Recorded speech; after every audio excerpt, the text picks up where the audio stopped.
नमस्कार, खबरों की रील में आपका स्वागत है। आपके साथ मैं दीपेश बरगद। चलिए खबरों की रील देखते हैं और सबसे पहले रील में क्या कहे ये जान लेते हैं। मंत्री जी का सांस्कृतिक पाठ, अब इस पाठ पर बवाल मचा हुआ है। मध्य प्रदेश के नगरीय प्रशासन मंत्री और भारतीय जनता पार्टी के कद्दावर नेता कैलाश विजयवर्गीय ने लोकसभा में नेता प्रतिपक्ष राहुल गांधी पर विदेशी संस्कृति का प्रभाव होने के आरोप लगा दिए और पूरे फंस गए। आज के हमारे प्रतिपक्ष की जवान बहन को उनको चौराहे पे चुंबन कर लेते हैं। आप में से कोई ऐसा व्यक्ति है क्या जिन्होंने अपनी जवान बेटी को, जवान बहन को सार्वजनिक रूप से चुंबन किया है? बीजेपी नेता ने कहा कि भारत की अपनी एक संस्कृति है, देश हमारी इसी संस्कृति से चलेगा। लेकिन मंत्री जी का संस्कृति का ये पाठ विपक्ष को रास नहीं आया और खूब विरोध होने लगा। ऐसे में बिना देर किए मंत्री जी ने अपनी ओर से सफाई देते हुए कहा कि वो किसी रिश्ते की पवित्रता पर सवाल नहीं उठा रहे। मैं किसी रिश्ते की पवित्रता पे प्रश्न चिन्ह नहीं उठा रहा। भाई बहन का पवित्र रिश्ता है, पर एक मर्यादा है। और इसलिए मैंने जो कहा है वो ये है कि भाई विदेशों में ये चलता है।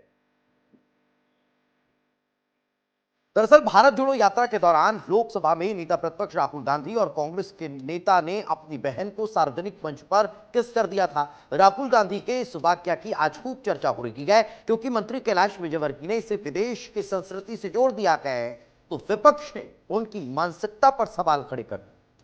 कैलाश विजयवर्गीय ने कहा कि प्रतिपक्ष के नेता ऐसे हैं जो अपनी जवान बहन को बीच सड़क पर चुंबन कर लेते हैं। उनके इस बयान पर कांग्रेस नेताओं का गुस्सा फूट पड़ा। जीतू पटवारी ने इसे नवरात्र से जोड़ते हुए शर्मनाक बताया। कैलाश विजयवर्गीय ने जो टिप्पणी की है, ये राहुल गांधी पे टिप्पणी नहीं की, ये प्राचीन भारत की सभ्यता और परंपरा पे टिप्पणी की। मंत्री कैलाश विजयवर्गीय के बयान पर कांग्रेस उन्हें घेरने का कोई मौका नहीं छोड़ रही। जीतू पटवारी नहीं बल्कि सज्जन सिंह वर्मा तो अपने बचपन के दोस्त को भेड़िया तक कह रहे हैं।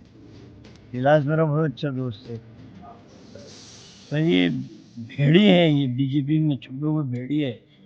एक भाई और बहन के रिश्ते को कलंकित करने की सोच रखने वाले लोग, तुम देश का क्या भला कर पाओगे? मंत्री कैलाश विजयवर्गीय के बंगले के घेराव से लेकर प्रदर्शन तक की पूरी तैयारी है।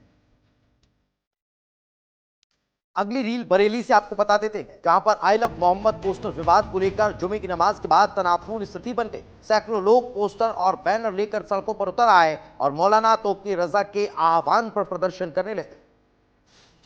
मौलाना तौकीर रजा के आह्वान पर प्रदर्शनकारियों ने बैरिकेड तोड़ने की कोशिश की। पुलिस ने उन्हें रोकने की कोशिश की, लेकिन भीड़ के नहीं मानने पर लाठीचार्ज करना पड़ा। इस घटना ने शहर में तनावपूर्ण माहौल बना दिया।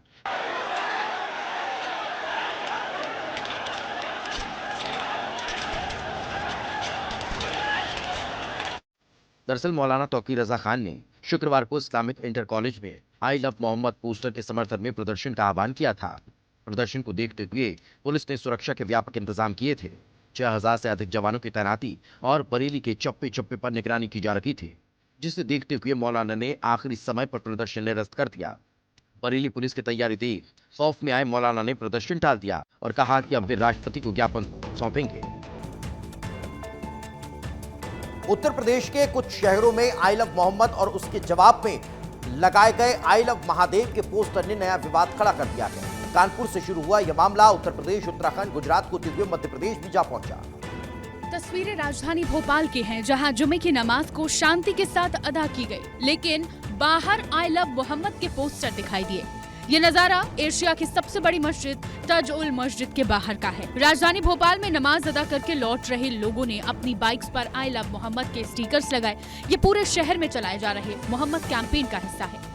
आई लव मोहम्मद के पोस्टर लगने के विवाद के बढ़ने पर आप देखिए राजधानी भोपाल में ताजुल मस्जिद के बाहर जो पोस्टर्स हैं उसको देखिए आप लगातार बांटा जा। ये सारे कितने पैम्पलेट आप लोगों ने छापे? ये हम लोगों ने 20 पैम्पलेट छपवाए हैं जो हुजूर के नाम के हैं। जैसा कि आप कानपुर में जानते हैं कि भाई उसके ऊपर कार्रवाई की गई थी, जिसको लेके हम लोगों ने मोहब्बत का पैगाम देने के लिए छपा है कि हम अपने हुजूर से मोहब्बत करते हैं। इससे मोहब्बत का इजहार है ये।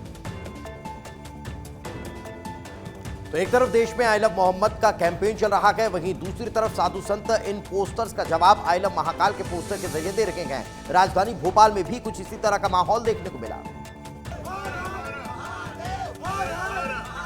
देश के अलग अलग राज्यों में चल रहे आई लव मोहम्मद कैंपेन के बाद अब मध्य प्रदेश की राजधानी भोपाल में आई लव महाकाल कैंपेन की शुरुआत हुई है। शहर में चमेली बाबा की मजार के सामने स्थित मंदिर पर आई लव महाकाल के पोस्टर लगाए गए।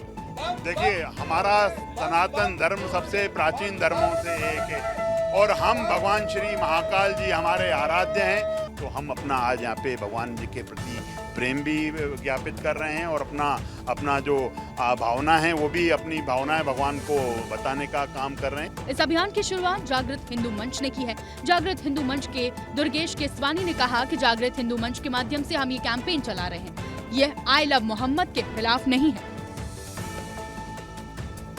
चलिए अगली रील कहां की है नजर डाल लेते हैं। अगली रील में हम बात करने वाले हैं मिग 21 की विदाई की। आखिर 62 साल तक भारतीय वायुसेना की रीढ़ की हड्डी रखे मिग 21 ने अलविदा कह दिया है। चंडीगढ़ एयरबेस में फाइटर जेट को अंतिम विदाई दी गई। भारतीय वायुसेना की रीढ़ कहे जाने वाले मिग 21 एयरक्राफ्ट शुक्रवार को रिटायर हो गया। चंडीगढ़ एयरबेस में फाइटर जेट को विदाई दी गई। इसके बाद विमान की सेवाएं आधिकारिक तौर पर खत्म हो जाएंगी। 1963 में एयरक्राफ्ट चंडीगढ़ में ही वायुसेना में शामिल हुआ था। 62 साल की सर्विस के दौरान सुपरसोनिक मिग 21 ने 1965 में भारत पाकिस्तान युद्ध, 1971 के बांग्लादेश मुक्ति संग्राम, 1999 के कारगिल युद्ध और 2019 के बालाकोट एयर स्ट्राइक में महत्वपूर्ण भूमिका निभाई थी।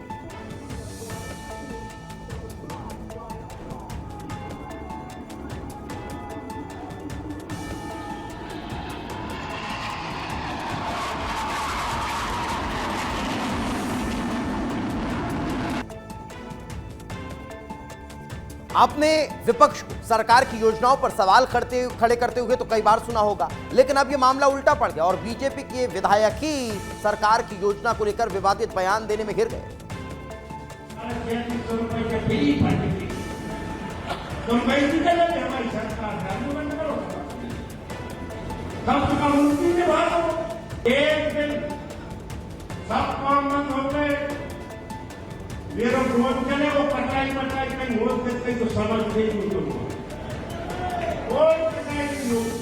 अब तक आपने विपक्ष को सरकार की योजनाओं पर सवाल उठाते सुनना होगा, लेकिन इस बार मामला थोड़ा उल्टा हो गया। बीजेपी विधायक ने ही सरकार की लाडली बहना योजना को लेकर विवादित बयान दे दिया। दरअसल 27 सितंबर को मुख्यमंत्री डॉक्टर मोहन यादव कुरवई पहुंचने वाले हैं और सीएम के कार्यक्रम में महिलाओं की भागीदारी बढ़ाने के लिए विधायक ने ये बयान दिया। उनका कहना था कि सरकार व्यर्थ में पैसा दे रही है तो ज्यादा से ज्यादा संख्या में कार्यक्रम में पहुँचे, लेकिन ये निमंत्रण कम और एहसान जताने जैसा ज्यादा सुनाई पड़ रहा था। इंदौर के रानीपुर में हुए मकान हादसे के 2 वीडियो सामने आए हैं जो ये बता रहे हैं कि हादसा कितना भीषण था, रेस्क्यू के लिए लोगों की कितनी मशक्कत करनी पड़ी। इस वीडियो में देख लीजिए। वीडियो में साफ देखा जा सकता है कि मकान के अंदर मौजूद महिला का एक पैर मलबे में दब गया था। अफरीन नाम की महिला करीब 3 घंटे तक इसी मलबे में फंसी रही। रहवासियों की मदद से महिला को निकाला गया। हादसे के बाद देर रात उसे एमवाई अस्पताल ले जाया गया, जहाँ 2.5 घंटे की सर्जरी के बाद आखिर में महिला के घुटने के नीचे के हिस्से को काटना पड़ा। वहीं दूसरे वीडियो में लोग मोबाइल की लाइट के जरिए धराशायी मकान से खुद को बाहर निकालने की जद्दोजहद करते दिखाई दे रहे हैं।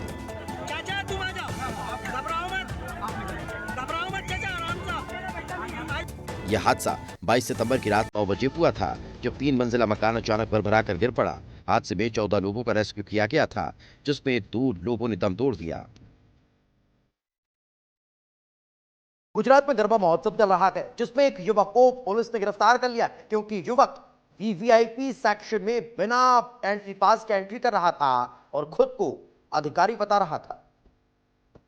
नवरात्र उत्सव के दौरान सूरत शहर के डोमस थाना क्षेत्र में वाईपीडी डोम में चल रही गरबा कार्यक्रम में पुलिस ने एक नकली पुलिस इंस्पेक्टर को गिरफ्तार कर लिया। पकड़े गए युवक का नाम युवराज राठौर है, जो पिछले 2 दिनों से सिविल ड्रेस में वॉकी टॉकी लेकर पंडाल के वीआईपी गेट्स में प्रवेश कर रहा था। वीडियो में देखा जा सकता है कि वह बाउंसरों के बीच से गुजरता है और बिना रुके अंदर चला जाता है। आयोजकों को शक हुआ तो उन्होंने पुलिस को सूचना दी। मौके पर पहुंची पुलिस ने जब उससे पूछताछ की, उसने खुद को पुलिस अधिकारी और कई उच्च अधिकारियों और नेताओं का परिचित बताया। पुलिस के अनुसार युवराज राठौर का तरीका बिल्कुल फिल्मी था। उसने पुलिस जैसे मूछे और हेयर स्टाइल रखी हुई थी। आरोपी पिछले 2 दिनों से पंडाल में घुसकर वीआईपी क्षेत्र तक पहुंच रहा था और वहां मशहूर लोगों के साथ तस्वीरें खिंचवा रहा था। और अब अगली रील में क्या रहने वाला है आपको बता देता हूं।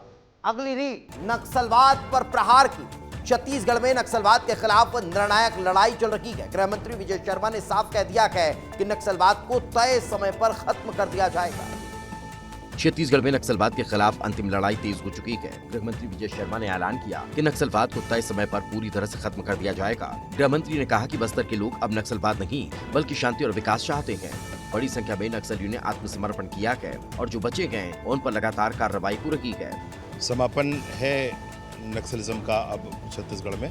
मूल रूप से जो बस्तर के मूल आदिवासी हैं, जो चाहते हैं कि बस्तर में शांति हो, बरगला कर, बहला कर, लालच कर, धमकी देकर के जिनको नक्सल संगठनों में रखा गया था, वो सब अब वापस आ रहे हैं। गृह मंत्री ने बताया कि सर्च ऑपरेशन पूरे जोर शोर से चल रहा है। नक्सलियों के खिलाफ कड़ा एक्शन लिया जा रहा है और यह सिलसिला तब तक जारी रहेगा जब तक नक्सलवाद पूरी तरह से खत्म नहीं हो जाता। छत्तीसगढ़ सरकार का यह संकल्प बस्तर में शांति और समृद्धि की नई उम्मीद जगा रहा है।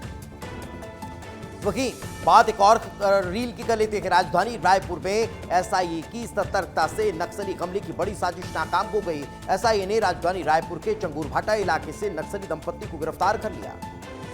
नक्सली दंपत्ति फर्जी आधार कार्ड के जरिए किराए के मकान में रह रहे थे। पुरुष नक्सली का नाम जग्गू और महिला नक्सली का नाम कमला है। शुरुआती पूछताछ में यह भी सामने आया कि जग्गू उर्फ रमेश कई बड़े अधिकारियों के घर पर गार्ड और ड्राइवर की नौकरी कर चुका है। पुलिस को इंटेलिजेंस के माध्यम से सूचना मिली थी कि महिला और पुरुष नक्सली नेटवर्क में शामिल हैं। मूल रूप से जो बस्तर के मूल आदिवासी हैं, जो चाहते हैं कि बस्तर में शांति हो, बरगला कर, बहला कर, लालच कर, धमकी देकर के जिनको नक्सल संगठनों में रखा गया था, वो सब अब वापस आ रहे हैं। इधर राजधानी रायपुर में नक्सल दंपत्ति की गिरफ्तारी पर सियासत गर्मा चुकी है। कांग्रेस ने नक्सली जोड़े की गिरफ्तारी को सरकार की खुफिया तंत्र की विफलता बताया। उधर गरियाबंद में लगातार बारिश ने जिले में बाढ़ का खतरा बढ़ा दिया है। नदियां और नाले उफान पर गए और शिकासेर जलाशय से 5000 क्यूसेक पानी छोड़ा जा रहा है। इस बीच जिला प्रशासन ने किसी भी आपदा से निपटने के लिए कमर कस ली है। गरियाबंद में लगातार बारिश की वजह से बाढ़ का खतरा मंडरा रहा है। जिला प्रशासन ने जलाशयों में मॉक ड्रिल और राहत बचाव की तैयारियों का जायजा लिया। नगर सेना, फायर ब्रिगेड और स्वास्थ्य अमले ने अभ्यास में हिस्सा लिया। नदी नाले उफान पर गए। किसी भी आपदा से निपटने के लिए आपदा प्रबंधन की टीम राहत और बचाव के काम में जुटी हुई है। साथ ही मॉक ड्रिल भी किया गया। दोनों वहाँ पे जाके काम कर रहे हैं। वहाँ उस लड़के को सुरक्षित तरीके से निकाला जा रहा है। हमारे बाढ़ बचाव दल के द्वारा एक रेस्क्यू किया गया। हमारी दल की एक टीम, जो हमारा ही लड़का था जो बांध में फंसा हुआ था, उसको जो डूबा था उसको निकाल के हम बोट तक यहाँ तक लाए हैं। गरियाबंद में बाढ़ की आशंका के बीच जिला प्रशासन की मुस्तैदी और मॉक ड्रिल से राहत की उम्मीद जागी है। इधर मुरैना में मुस्लिम युवक के गरबा ट्रेनर होने पर विवाद छिड़ गया। बजरंग दल कार्यकर्ताओं को मुस्लिम ट्रेनर के गरबा सिखाने की जानकारी लगी तो मामला विवाद में बदल गया। मुरैना के राधिका होटल में गरबा महोत्सव का आयोजन होना था। 5 ट्रेनर ने मिलकर लोगों को गरबा सिखाया, लेकिन उनमें से एक ट्रेनर मुस्लिम था। जैसे ही जानकारी बजरंग दल के कार्यकर्ताओं को लगी तो इसका विरोध तेज हो गया। हमें कल सूचना मिली कि इस कार्यक्रम का आयोजक एक मुस्लिम है, इसमें कोरियोग्राफर भी मुसलमान है। ऐसे किसी भी कार्यक्रम में गैर हिंदू यहाँ हम बिल्कुल कतई बर्दाश्त नहीं करेंगे। इधर बजरंग दल कार्यकर्ता कार्यक्रम रद्द करने की मांग पर अड़ गए। उधर गरबा करने के लिए उत्सुक महिलाओं ने कार्यक्रम जारी रखने की भी मांग की। कि हमारे अफजल सिर्फ नाम के मोमडन है, ताकि उनमें ऐसा कुछ नहीं है। उन्होंने तो बल्कि मोमडन होने के बाद माता के लिए इतना कुछ किया कि हमें सिखाया उन्होंने ये सब चीजें, तो ये सब नहीं होना चाहिए। उधर छत्तीसगढ़ में प्रवर्तन निदेशालय का ताबड़तोड़ एक्शन जारी है। रायपुर और बिलासपुर में रहेजा ग्रुप, सुल्तानिया ब्रदर्स और मीनाक्षी सेल्स के ठिकानों पर सुबह से छापेमारी चल रही है। वित्तीय अनियमितता की शिकायत मिलने के बाद यह एक्शन देखने को मिला है। प्रवर्तन निदेशालय की टीमें रायपुर और बिलासपुर में एक साथ सक्रिय हुई। रायपुर में रहेजा ग्रुप के मकान और दुकानों पर ईडी ने छापामार कार्रवाई की। वहीं बिलासपुर के क्रांतिनगर में सुल्तानिया ब्रदर्स और मीनाक्षी सेल्स के ठिकानों पर कार्रवाई की गई। सूत्रों के मुताबिक यह कार्रवाई वित्तीय लेन देन में अनियमितता और कोयला कारोबार से जुड़े हुए संभावित घोटालों की जांच से संबंधित है। ईडी की टीमें बैंक स्टेटमेंट, रिकॉर्ड और अन्य दस्तावेजों की बारीकी से जांच कर रही है। मीनाक्षी सेल्स, जो कोयला, सीमेंट और स्टील जैसे कारोबार से जुड़ा हुआ है, उस पर भी ईडी की पैनी नजर है।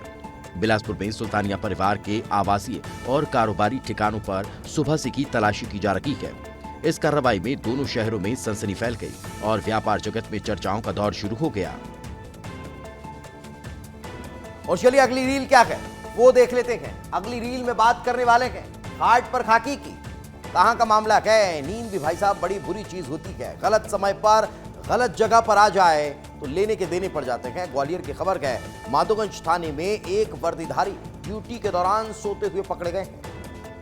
ये नजारा ग्वालियर के माधोगंज थाने का है। टेबल पर दरी बिछाकर लेटे हुए ये माधोगंज थाने में पदस्थ एएसआई देव सिंह है। वीडियो में साफ देखा जा सकता है कि वो थाने में एक कमरे में टेबल पर लेटे हुए गहरी नींद में है, जबकि बाहर जनता की सेवा के लिए तैयार होना चाहिए था। किसी ने इस लापरवाही को मोबाइल पर रिकॉर्ड कर लिया और सोशल मीडिया प्लेटफॉर्म पर अपलोड कर दिया। कुछ ही घंटों में वीडियो वायरल हो गया। इस मामले पर माधोगंज थाने या उच्च अधिकारियों की ओर से अभी तक कोई आधिकारिक बयान नहीं आया है। हालांकि वायरल वीडियो के बाद विभागीय जांच की संभावना भी जताई जा रही है। अगर दोष सिद्ध हुआ तो एएसआई देव सिंह के खिलाफ सख्त कार्रवाई हो सकती है, जिसमें निलंबन भी शामिल है। अगली रील, देश भर में इन दिनों धार्मिक पोस्टरों को लेकर तनाव का माहौल गहराता जा रहा है। खास तौर पर मध्य प्रदेश के संस्कार रानी जबलपुर में भी आई लव मोहम्मद लिखे हुए पोस्टर के बाद विवाद गरमाने लगा।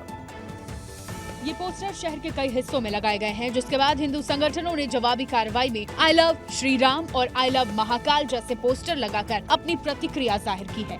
आज जबलपुर में आई लव मोहम्मद के कुछ पोस्टर लगाए गए हैं। ये सिर्फ हमारे शहर को शांति से भंग करने के लिए लगाया गया है। जबलपुर में ये विवाद तब शुरू हुआ जब बरावाफत के जुलूसों के बाद शहर के प्रमुख चौराहों और गलियों में आई लव यू मोहम्मद लिखे पोस्टर नजर आए। तो इस संबंध में कलेक्टर महोदय के द्वारा भी आर्डर जो है वीएनएसएस के अंतर्गत जारी किए गए हैं कि सोशल मीडिया में या प्रत्यक्ष रूप में कोई भी ऐसे भाषण या कोई पोस्टर या बैनर लगे होते हैं जिससे शहर का माहौल खराब होता है, तो उनके विरुद्ध हम सख्त कार्रवाई करेंगे। कोरबा में एक ऐसा सीसीटीवी सामने आया है जो हैरान कर देगा। तेज रफ्तार का कहर देख लीजिए। इस सीसीटीवी फुटेज में रफ्तार से आती हुई कार को देखें। कार की स्पीड इतनी ज्यादा है कि मानो कार चालक को सड़क पर चलने वाले लोगों की कोई अहमियत ही नहीं। कार तेजी से आती है और बाइक सवार को टक्कर मारती हुई निकल जाती है। बाइक सवार उछलकर दूर गिर जाता है।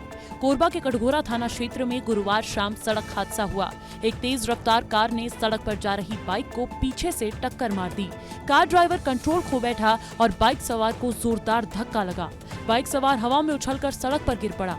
आसपास के लोग दौड़कर आए, लेकिन कार चालक तब तक फरार हो गया था। वहीं घायल को तुरंत नजदीकी अस्पताल पहुंचाया गया, जहां उसका इलाज जारी है। बात एशिया कप की। एशिया कप में आज सुपर 4 का आखिरी मैच भारत और श्रीलंका के बीच खेला जाना है। वहीं फाइनल में फिर भारत और पाकिस्तान का मुकाबला देखने को मिलेगा। Team India Asia cup super 4 round के आखिरी मुकाबले में आज श्रीलंका का सामना करेगी। यह मुकाबला डेड रबर है, यानी इसमें हार जीत का दोनों टीमों की सेहत पर कोई फर्क नहीं पड़ेगा। भारत लगातार 2 मैच जीतकर पहले ही फाइनल में अपनी जगह बना चुका है। वहीं श्रीलंका लगातार 2 मैच हारकर रेस से बाहर हो गया है। 28 सितंबर को होने वाले फाइनल में भारत का सामना पाकिस्तान से होगा। पाकिस्तान और बांग्लादेश जैसी टीमों की तुलना में श्रीलंका का रिकॉर्ड भारत के खिलाफ बहुत कुछ कहता है। भारत और श्रीलंका के बीच अब तक 32 मैच खेले गए।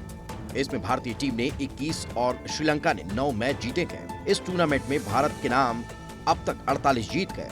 पहले ही रिकॉर्ड श्रीलंका के नाम हुआ करता था, जहां श्रीलंका ने 47 मैच में जीत हासिल की है। छत्तीसगढ़ के दुर्ग जिले में वार्ड नंबर 51 यानी शिवाजी नगर में शराब दुकान खोलने को लेकर तीखा विवाद छिड़ गया। स्थानीय लोगों ने दुकान के खिलाफ जमकर विरोध प्रदर्शन किया।